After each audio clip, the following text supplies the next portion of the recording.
How's it going, everyone? Welcome back, motorcycle lovers from all around the world. Today, we're diving into a topic that has split the motorcycle community for years: Harley-Davidson's expansion into the small displacement market. We all know the bar and shield logo. That's American Iron. Big V-twin engines. A roar loud enough to set off car alarms. But let's be honest for a moment. The world is changing. To survive globally, Harley has to go smaller. They have to be more accessible. And the road toward a so-called baby Harley has not been smooth. There have been successes, there have been failures, and there have been plenty of angry purists in the comment sections. But now, rumors are circulating, and leaked images are appearing, about a 2026 release that might finally silence the haters. We're talking about a motorcycle that finally understands its mission. Ladies and gentlemen, today we're talking about the all-new 2026 Harley-Davidson XCR 400. Is this the modern classic we've been waiting for? Before we look at the bike itself, we need to understand how we got here. We need to address the elephant in the room: the China connection.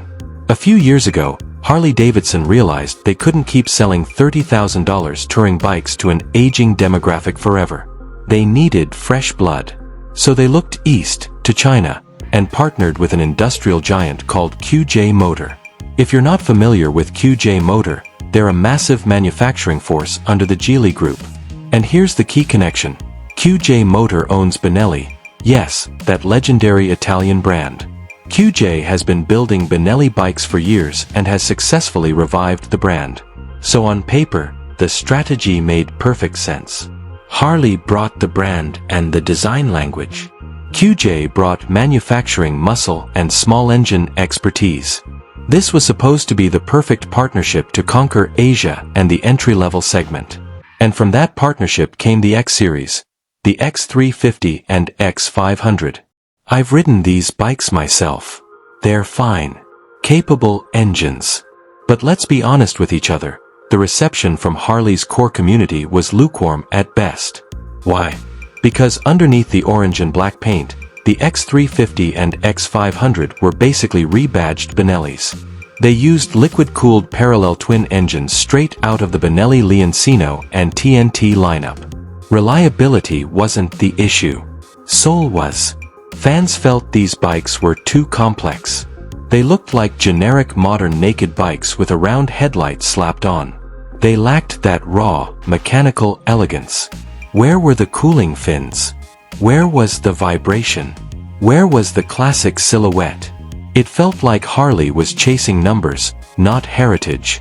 The X350 felt like a scalpel, but Harley fans don't want surgery. They want a hammer. They want style, swagger, and Sportster DNA, not a liquid-cooled street fighter. Harley-Davidson heard those complaints. And for 2026, the partnership with QJ Motor took a very different direction.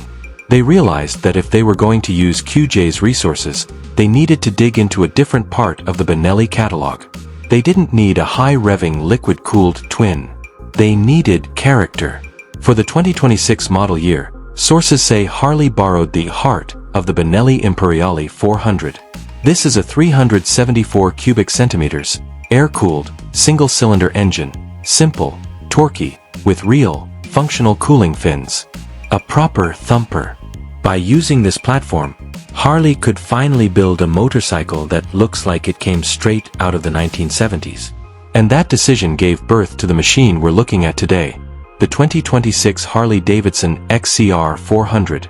Let's break down what we're seeing, because the design language is a complete 180 from the X350. The cafe racer vibe is immediate. The name XCR likely stands for cross-country racer or experimental cafe racer. The stance is aggressive yet classic. This bike screams 1977 Harley XLCR, the legendary cafe racer designed by Willie G. Davidson.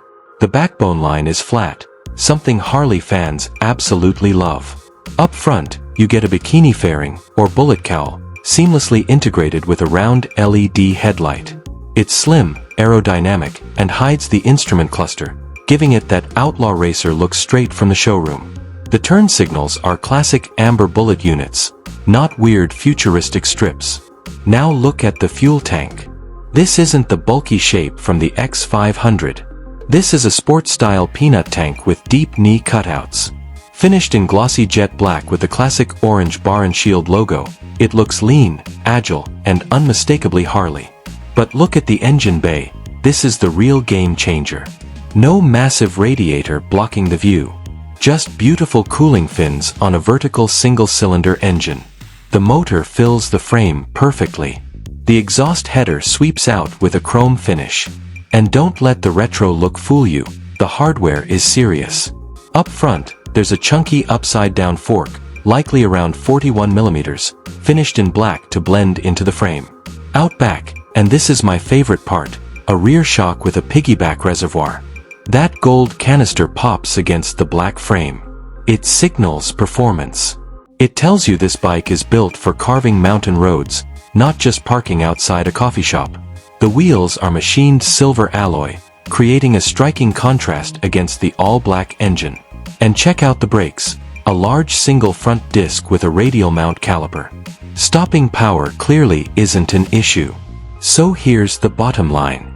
The Harley-Davidson XCR 400 represents a moment of maturity in the Harley-QJ partnership. They stopped forcing concepts that didn't fit. By using Benelli's air-cooled architecture, they created a motorcycle that honors Sportster heritage, embraces the simplicity of a single-cylinder engine, and still keeps an entry-level price point. This bike answers the critics. It's not just a Chinese motorcycle with a Harley badge. It's a properly executed retro-modern tribute to cafe racer culture. Unfortunately for now, all of this exists only as CG renderings by designer Oberdan Betsy.